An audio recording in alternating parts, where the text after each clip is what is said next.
Cyberwork listeners, I have important news before we dive into today's episode. I want to make sure you all know that we have a lot more than weekly interviews about cybersecurity careers to offer you. You can actually learn cybersecurity for free on our Infosec skills platform. If you go to infosecinstitute.com/free and create an account, you can start learning right now. We have 10 free cybersecurity foundation courses from podcast guest Keytron Evans, 6 cybersecurity leadership courses from also podcast guest Cicero Chimbanda, 11 courses on digital forensics, 11 courses on incident response, 7 courses on security architecture, plus courses on DevSecOps, Python for cybersecurity, JavaScript security, ICS and SCADA security fundamentals, and more. Just go to infosecinstitute.com/free and start learning today. Got it? Then let's begin today's episode. Today on Cyberwork, I'm pleased to welcome Jessica Amado, head of cyber research at Sepio Systems, to specifically discuss hardware-based security threats. We've all heard about the USB in the parking lot trick, but Jessica tells us about the increasingly complex ways that cybercriminals bypass hardware safeguards and lets you know how to make sure that the keyboard or mouse that you're just about to plug in isn't carrying a dangerous passenger. That's all today on Cyberwork.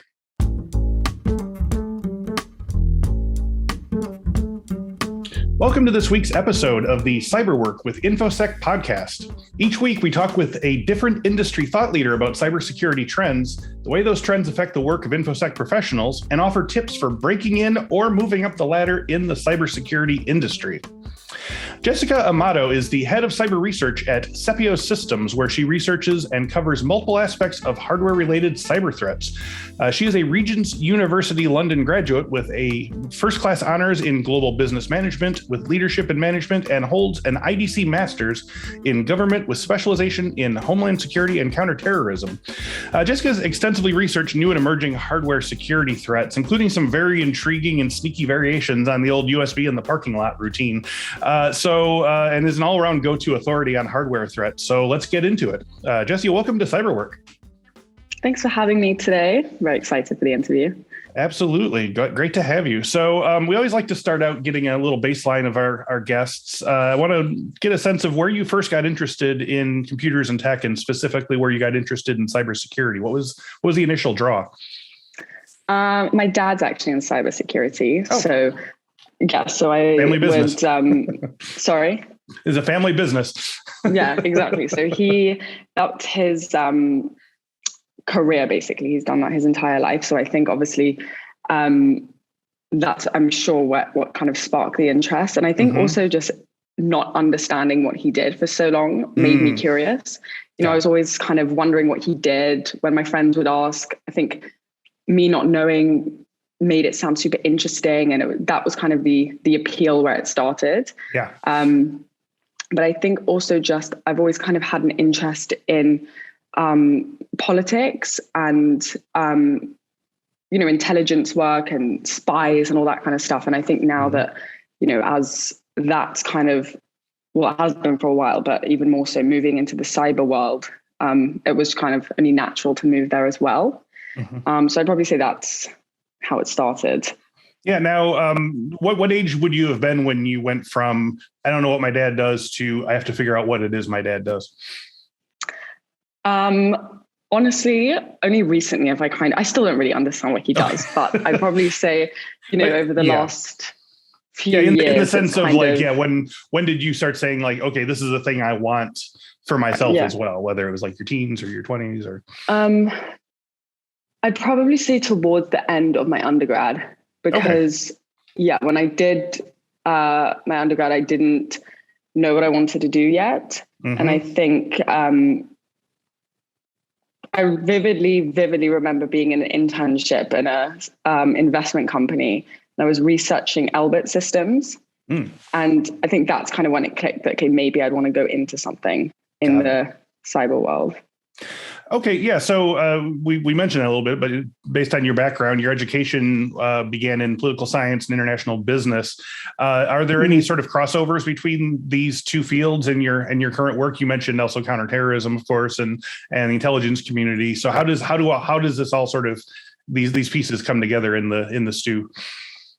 So in both degrees, there was more so in the master's in government. There was, a slight focus on cyber. But I think, again, like I said, with kind of warfare and all of that stuff moving into the cyber domain, there's a massive link between those two. Of course, with terrorism, it's becoming easier and easier for terrorists to get a hold of cyber weapons and to carry out their attacks. In terms of, I'm in the field of research specifically. So, just doing 2 degrees, which are pretty assignment based. There's a lot of research that goes into that. And it's actually a skill in knowing, how to be efficient in the research, knowing what to look for, where to look for things, how, knowing what information is relevant to what you're doing and what's not. And it can be really inefficient if you're not aware of that kind of stuff. So I think I didn't realize at the time, but actually all of that work has so much relevance to what I do today. And again, especially the business degree was super, super broad. So there are so many aspects from it, whether it's the way I work or actually the things I'm doing that help me. That's probably, again, because I didn't know what I wanted to do at the time and actually realize how useful those kind of skill sets would be. That's awesome. So for the benefits of our listeners who are starting or choosing where to, begin in their cybersecurity careers, we find it helpful to ask guests about the day-to-day work of their current position. So moving on from what we were talking about, the sort of study and the research of what you do, can you tell me about an average day or an average workload as the head of cybersecurity research for Sepio Systems? So I would say my days are pretty busy. It depends kind of, what project we're working on at the time. But we recently just completed the first state of hardware security report. So that kind of was the main focus for quite a while. So, that was compiling different content based on different topics we were talking about. It was putting all of that together and basically creating the content for that. So that the entire day would kind of be filled with that. It would be, gathering the research, writing it up into an actual document. And then we've also working on a hardware access control index, which would basically score companies, sort of like a risk assessment, but specifically related to hardware. Okay. So that's a lot of effort, and it's kind of ongoing. It's because it's the first of its kind where things come up, some challenges that we have to get around. So that's basically what a day would be like. But I would mention that I would always start the day with kind of reading, like the news, what's going on. I have email subscriptions to also cyber magazines, obviously just kind of it's really important to keep up to date kind of with what's going on in cyber, but also the world. So I always like to start that way. It's kind of like a nice way to ease into a busy day. Okay, that really helps, because I think when people hear someone as a researcher, it sounds like you just kind of like wake up and like, what am I going to research today? And so I'm glad to hear. I mean, it's interesting to hear you have specific goals and tasks to complete. But are you also given free rein to do research in whatever direction it takes you, or are you really going from task to task to task? So it depends. If there's we do have the main projects that we're working on, but again, like, because things change a lot in the cyber world, cyber domain, it's kind of where that takes me, not so much, where I'm being instructed to go, but more if, a big cyber attacks happened recently, then kind of that's the kind of direction I'd head in. But generally when, if there's something else I'd like to work on, or not such a specific project we have in mind, then I would have free rein to kind of see what's going on, see what's interesting. If there's kind of a topic that interests me, I'll find a way to kind of get into that and relate it to what we're doing. Kind of. Can you talk about your sort of your morning reading? I think people get maybe intimidated if they're like, okay, I got to keep up with what's in the world, and you don't know where to start. Do you have kind of like a routine? I start here, and then I go here, and then I go here, and then I check this against this, and so forth. So the morning reading is kind of more what I would say appeals to me and what interests me. Of course, I do keep up with the cyber side, but I basically just go on to BBC, see what's on, what's happening. Naturally, I'm kind of interested in politics and kind of what's going on in that domain. So that's probably where I look at first. But again, obviously, because my day is so focused on the work, I like to keep that kind of 30 minutes, however long it is, just to read up on what interests me, not cyber related, as well as cyber related. Right. Okay. So as I mentioned at the start of the show, I'm excited to talk with you about hardware security and specifically the business of hardware-based ransomware. A few weeks back, the FBI warned that the, I don't know if it's FIN7 or FIN7 cybercriminal group has been targeting U.S. companies with packages disguised as shipments from Amazon or the Department of Health and Human Services. But of course, what they contained were malicious USB devices, which when you insert in the computer, deploy ransomware. So can you give us the highlights of the bad USB attack, what happened, and if we can find any takeaways from how it was handled? So basically, like you said, what happened is as much as it is a hardware-based attack, it's a really good example of social engineering. They, they kind of are playing on what they were hoping would be human greed or human, curiosity and the need for kind of being in control in terms of the sending a USB disguised as COVID guidelines. There's a lot of chaos going on. People want to be up to date. Their cautionary instincts are kind of pushed to the back of their mind. So that's basically what happened. The again, it's not the first of its kind. This happens, it happens and hospitality get targeted, critical infrastructure, and they basically get, whether it's, again, like I said, supposed COVID guidelines or a free giveaway, an Amazon gift voucher. There was an example with the Best Buy gift voucher. The idea is that will incentivize the user to plug in the device. And then, of course, once it's plugged in, it just deploys a ransomware attack or whatever the device is instructed to do, basically. So the USB, it was like insert this USB and you get a free Best Buy gift card or something like that? Basically, yeah. You would get a letter. It's like with a phishing email that looks super genuine. They'll disguise the letter as well. And yeah, you'd be surprised. People genuinely think that is what happens if they were to plug in the device, that they will get a gift voucher or COVID guidelines or whatever they're disguised to be. Right. Okay, so as noted in your our pre-show introduction discussions, you said you've seen this attack vector coming for a while, and you just said just now that this is certainly not the first of its kind. But you also noted that this isn't even the only hardware-based security threat currently in circulation. Can you summarize some of the highlights of the research paper you've written about these security threat vectors? Yeah, sure. So, of course, USBs, whether it's the thumb drive itself or you have a mouse is a USB device, a keyboard. So all these devices are actually can be manipulated to work as an attack tool.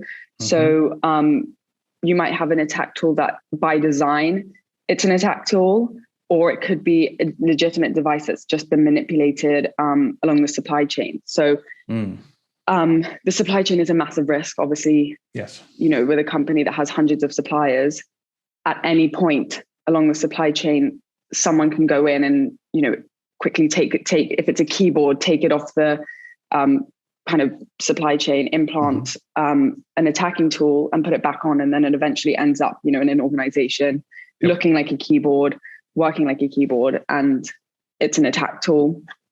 Again, with devices that are kind of designed to be an attack tool, you have these things known as USB ninja cables. They look just like iPhone chargers. So once you plug it in, again, it's executing a payload to deploy ransomware or kind of steal data or just sit there and kind of sniff your traffic or look at what you're doing and steal your data, and kind of that's what they do. They're all designed to look not only to the computer but to the user like a genuine device that wouldn't kind of raise any suspicion. Yeah, and I think I'd heard that the ninja cables that they were being found in like airports and stuff, people were just kind of using random chargers that they find because they need to charge their phone right now. And right, exactly. So that's what's known as juice jacking. So again, most of these attacks rely heavily on social engineering. Yep. So again, if you're sitting in an airport and you need to charge your phone, you're kind of more interested in getting the phone charged than you are thinking about the security issues, especially the fact that most people wouldn't even know to think that that's a potential security threat. So yeah, it does happen in airports. And again, now that with BYODs and kind of everything you do with work can kind of be on your phone, I even have my work emails on my phone, that kind of thing. So just because you're out the office, it doesn't mean that attackers still aren't targeting you. They can target you anywhere. Now, can you have you seen any sort of through lines or anything that you can sort of determine in terms of like, are these particular cyber criminal groups? Is this happening at sort of large and small levels at scale? And what do you have a sense of like what the success rate of these sorts of things are? Is it getting worse?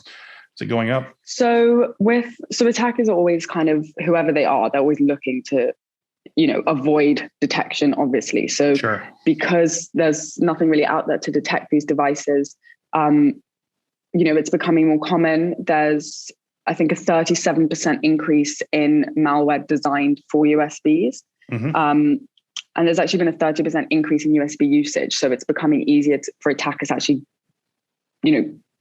get their device in basically without raising suspicion. In terms of who is carrying them out, the ninja cable, for example, is actually based on a NSA attack tool. So what probably started as mainly, state-sponsored groups or actual governments themselves, while they still are using these tools, it's becoming more accessible for anyone, whether it's a terrorist or a cyber criminal.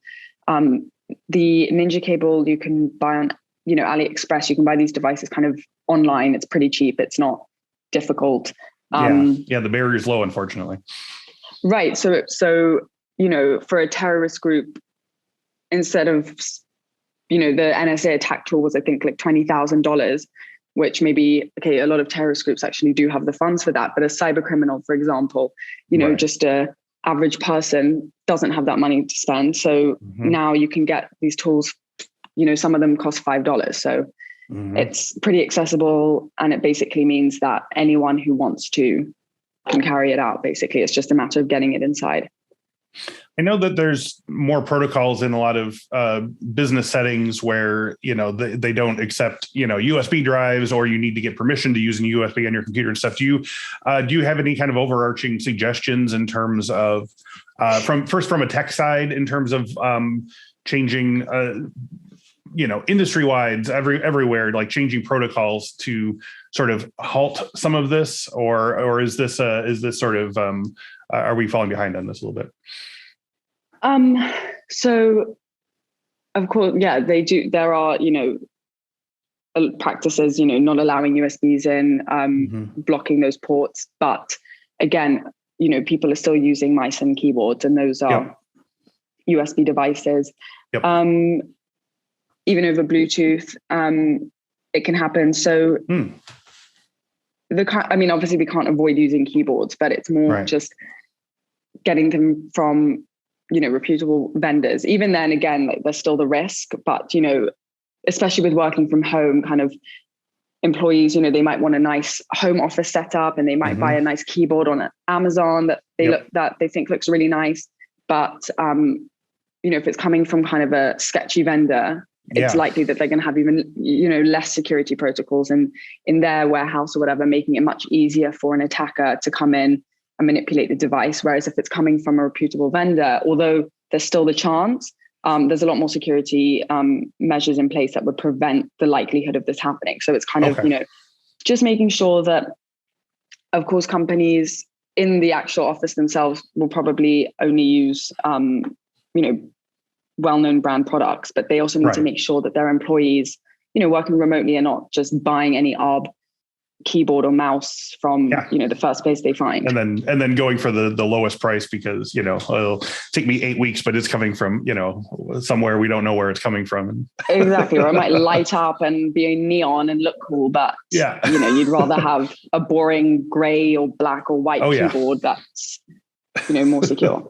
Exactly. Can you like when if you get like a document and you're like, I'm not sure how I feel about this document, even if it's someone you can run a malware bites, or you can run a scan on it, make sure everything's hunky dory. Are there any sort of similar tests you can run on keyboards or mice when you get one in, just as a precaution, even if you get it from a reputable source? No, so it's taking it apart would basically be the answer. Okay. Our solution, that is what we are, that's what we're here to do, is so that you don't have to take apart the keyboard. But essentially without that, you would basically have to take the keyboard apart, the mouse apart. And that's why also mitigating these attacks or kind of determining where it came from is so hard, because, data theft carried out by one of these devices, you might not know about. But obviously, if you're attacked by ransomware, you're going to know. So it's determining that it came from a hardware device. And then if you can do that, it's determining which one it came from. That literally requires you to take apart every single mouse you've got, every single keyboard you've got, or whatever it might be, to find where it came from. And that's a pretty tedious task if you're in a big company. Okay. So I think probably the better solution, or you can suggest alternate, but it sounds like, if we say let your IT department order your stuff for you, and then it goes through them, and then they check it, and then they send it to you. Do you have any sort of overarching recommendations in terms of hardware protocols? Obviously some people are, they have enough autonomy. They want to buy the keyboard that looks right to them or whatever. But do you have any recommendations in that regard to sort of open up the aperture of security protocols? So I would say when it comes to hardware attacks, it almost always lies on the human, the employees. That's what these attacks take advantage of with social engineering.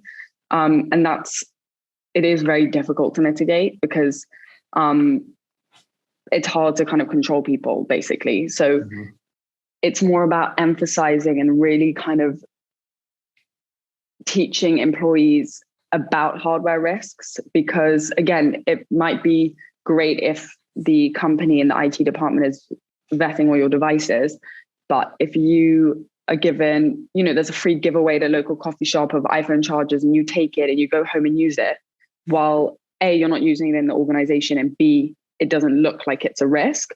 That device is a USB Ninja cable that attackers have purposely been, handing out at that coffee shop, knowing that either you're going to use it in the organization or you're going to use it at home. But because of how interconnected kind of the world is, using it at home is still a risk to the company. So it's just kind of emphasizing to employees, and also kind of being aware of what seems too good to be true. So in the Best Buy example with the USB, the person who received the device actually didn't plug it in because he kind of was suspicious about it. Like, no one sends gift vouchers via USB. It's just, everything's on. Like, why would somebody be sending it by USB? Or if you get something telling you've just won $10,000, if it's too good to be true, it probably is. So it's not worth the risk, basically.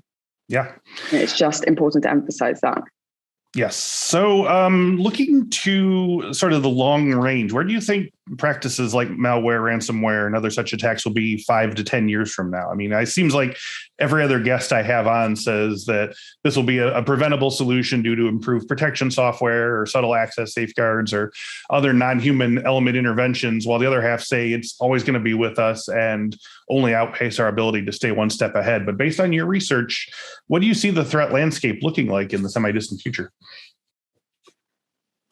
So again, humans are always going to be the biggest weakness, and there's not, you can always have your software, security software as backup. But if humans are kind of, especially with hardware based attacks, if humans are allowing them in, then it's very different. It's already in. It's very difficult to kind of stop it there. But I would say that critical infrastructure is becoming more and more of a target because you can, with IIoT and stuff, you can now actually have physical damage through a cyber attack. So this means that A, critical infrastructure is becoming more of a target, but B, it's becoming a target to more threat actors. And like I said, in terms of hardware-based attacks, it's basically anyone can carry them out. So, whether it's terrorists or state-sponsored groups who want to kind of undermine national security, it's becoming so easy to do it now. You don't have to kind of get on a flight, get into the country, or do whatever you want to do. You can do it a million miles away. Exactly. You can carry it out. For cyber criminals, if you disrupt critical infrastructure with a ransomware attack, there's a huge incentive for the victim to pay the ransom. They need to get their operations back. So they're really, really incentivized to pay. So obviously for cyber criminals, it's like an instant reward. And so, where cyber attacks might have been data theft or kind of targeting, just any organization, it's now, I think we'll see more and more critical infrastructure getting targeted by cyber attacks. And again, with hardware-based attacks, it just, because there is no way to detect these devices, it's a really, really valuable attack method to use. Yeah, that's something that we talk about on this show a lot. It's kind of one of my hobby horses is infrastructure security, and how I would love to see sort of the next generation of cybersecurity experts really kind of go into their local municipalities and their local government and really sort of start to work there's just so much open, so many open networks and so many opportunities to poison a water supply or shut down an electrical grid or any other thing like that. So that feels like the future to me in terms of all right, let's, keep it going. And even these attack tools, they're covert nature, they bypass air gap networks. So basically even, really stringent security measures aren't feasible when it comes to hardware-based attacks. Yes, for sure. So from discussing the state of world security and our part in it, we like to turn over to the work side of the Cyberwork podcast and talk about the work of hardware security researchers. So you gave us a nice look at your day-to-day activities and your sort of research agenda and so forth. But for people who've been listening and decided that they want to pursue this type of work, what would you recommend they begin in terms of areas of study, practical experience, or job searching techniques to kind of do the type of work that you do? So I would say that when it comes to cybersecurity, a lot of people think that, you need to have a degree in computer science or electrical engineering or something like that. And of course, for a lot of jobs in cyber, you do have to have that. You can't just wing it and hope for the best. You do need to have, security architects. Training. Definitely need that. Yeah. Right. Exactly. But I obviously didn't. And for my job, I didn't need to. So I would say when it comes to cybersecurity, if you think that you can't get into the industry because you're not in one of those fields right now, i.e. computer science, electrical engineering, whatever it is, don't let that put you off, because I would say go with your interests. That's what I did. My undergrad I kind of did because I didn't know what I wanted to do, but my master's was purely done out of interest, and based on that, I ended up in this field. So I would say, again, there are some jobs where you do have to have specific educational background for, but if you know that that's not for you, but you still want a role in cybersecurity, I would say follow what interests you. And, there are so many different fields that link into cybersecurity because it is such a broad domain and it's becoming so important in like almost every single thing we do. It's not, explicit to those kind of technical degrees where, it might once have been. And then I would say in terms of experience, work experience is so, so important. It doesn't even have to be cybersecurity. Obviously, if you can, it's better. I didn't have work experience in cybersecurity companies, but I did have a lot of work experience, and it's just a really good way, to know what you don't want to do. Yeah. And also to kind of, the working environment is so different to school or university or something like that, that it's a really good way to kind of learn how to enter the working world. And again, I think it's so important to do work experience to know what you don't want to do, because it really, absolutely, and also it can open your eyes to what you do want to do. Like I had that experience when I was in the investment bank. I realized, okay, this is not kind of where I want to go. Yeah. So not only did I realize that, but I also realized where I did want to go. So, because I mean, at 18 or 19 or whatever age you're going to university, it's so hard to know what you want to do. That getting as much experience as you can, even if it's not in the field you are going to end up in, it's a really, really important thing to do. So again, I would say work experience, and I would say follow what interests you. Yep. If you're lucky enough to know what kind of thing interests you right now. Yeah. And that's good advice in general, because I think we hear a lot about people who, are very nervous that if they get into this line of work and they don't like it, then, I'm stuck there for life. But like, obviously you can leave, you can move, you can pivot. There's so many different options. And I'm always trying to sort of break that mindset of what if I become a penetration tester and I don't like it, well, then try something else and go into risk assessment.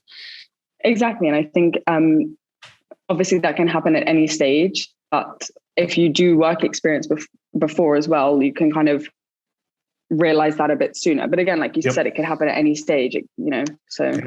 Yeah. And also just to jump back to another thing you said there, that cybersecurity is so pervasive in any industry. I think it's also worth considering that, if you have an interest in things other than cybersecurity, that there's probably going to be a cybersecurity component to it. If you're interested in the music industry, music industry needs cybersecurity experts. If you're interested in medicine needs cybersecurity. Teaching needs cybersecurity. Government, so you take your interest and then also see what would the security component of that particular field be, right? Exactly. And things like even, of course, we have a marketing team. So, you might not need a computer science degree to be doing the marketing roles, but you're kind of combining an interest in marketing and an interest in cybersecurity and doing them together. Yeah, no, I think that's great advice, and hope people really think about that. So from a professional standpoint, speaking to the nearer future, what advice would you give cybersecurity students getting their knowledge and experience in 2022? Are there any trends or innovations that they should be looking at, things that are happening, say in the next 6 to 8 months that they really need to have on their radar? So I think in terms of where to get your knowledge from is just to kind of keep up to date with different, of course, news channels in general, but cyber specific magazines or online there are online cyber magazines, keeping up to date with that.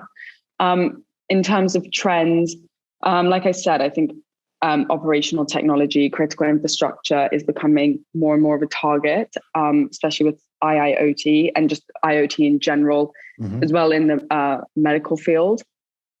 It's becoming more and more part of cyber warfare between governments, between terrorists, whoever it might be.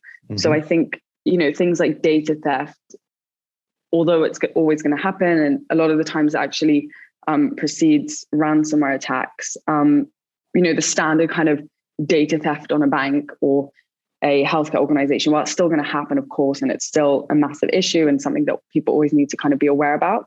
We're seeing more attacks like the one on Colonial Pipeline, and it's going to become extremely valuable to kind of bad actors using these techniques and those kind of targets.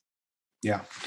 So that's definitely keep an eye on the news, keep an eye on the world, and maybe your next job opportunity is gonna come out of something that you read online. So as we wrap up today, Jesse, could you tell our listeners about Sepio Systems and some of the projects and products you're excited about going into the new year?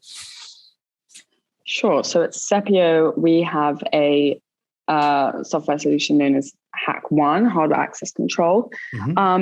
And basically what it is it gives customers complete visibility of their assets. So the problem with hardware attack tools is that they go under the radar of existing security software solutions. So like the bad USB, the Ninja cable, whatever it might be, right. It impersonates a legitimate HID. So it essentially just gets recognized as a keyboard. It acts like a keyboard. And that's the problem. So the HackOne solution will kind of go deeper and see, actually, no, it's not a keyboard. It's a USB Ninja cable, and and we'll block it. So we provide customers with complete visibility of all their assets. Also, just not in terms of whether there's an attack taking place, but just, if you're trying to enforce zero trust access, then you need to know everything about your devices to make sure you're properly segmenting them and having proper access policies and making sure they're being enforced properly. And then, of course, when it comes to hardware-based attacks, the solution will also block those devices kind of as soon as they get plugged in, if they are, known to be rogue and acting maliciously. Great. So that's what Sepio does. Nice. So one last question for all the marbles. If our listeners want to learn more about Jesse Amado or Sepio, where should they go online? So on LinkedIn, you can find me, you can find Sepio. And we also have, a Twitter, an Instagram, a YouTube, and our website is sepiocyber.com. Sepiocyber.com. All right. Jesse, thank you for your time and insights today. I really appreciate it. Thank you so much for having me. And thank you, as always, to our great listeners for supporting and promoting the show. New episodes of the Cyberwork podcast are available every Monday at 1 p.m. Central, both on video at our YouTube page and on audio wherever fine podcasts are downloaded. I'm excited to announce that our Infosec Skills platform will be releasing a new challenge every month with 3 hands-on labs to put your cyber skills to the test. Each month, you'll build new skills ranging from secure coding to penetration testing to advanced persistent threats and everything in between. Plus, we're giving away more than $1,000 worth of prizes each month. Just go to infosecinstitute.com/challenge and get started right now. Thank you once again to Jessica Amado, and thank you all for watching and listening. We will speak to you next week.